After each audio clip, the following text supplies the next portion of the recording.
Advent is the season of humility, silence, and growth. For 9 months, Christ grew in his mother's body.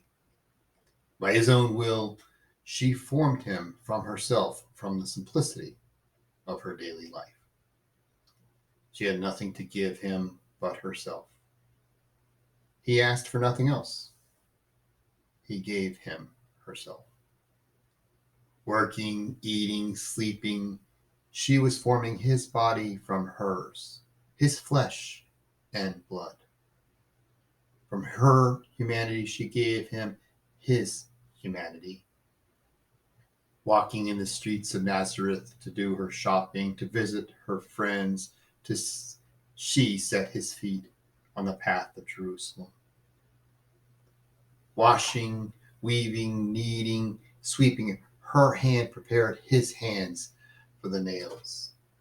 Every beat of her heart gave him his heart to love with, his heart to be broken by love. All her experience in the world about her was gathered to Christ growing in her. Looking upon the flowers, she gave him human sight. Talking with her neighbors, she gave him a human voice. The voice we still hear in the silence of souls saying, "Consider the lilies of the field."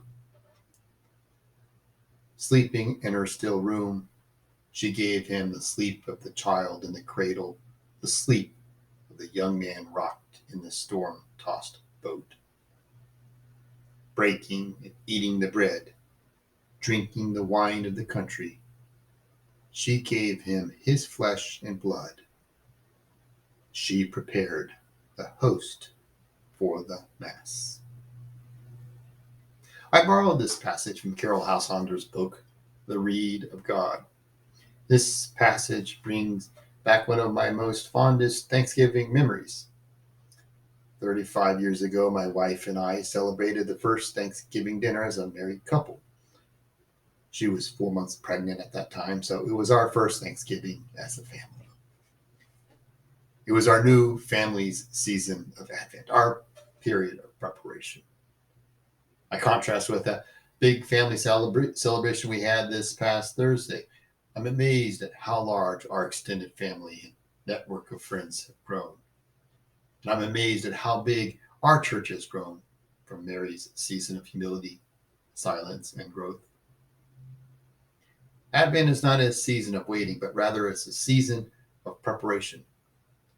Today's gospel sounds kind of ominous. It talks of warning signs, people dying in fright of anticipation, powers being shaken. Beware. This passage doesn't sound too promising for the humble arrival of the Christ child. I think the message here is to prepare for the arrival of Christ, not just wait. Beware that your hearts do not become drowsy. Last year, Christmas was a bust for most of us. We were holed up in our homes out of fear, just waiting for this pandemic to pass. Remember, we had no vaccines and limited PPE, so all we could do was wait this one out.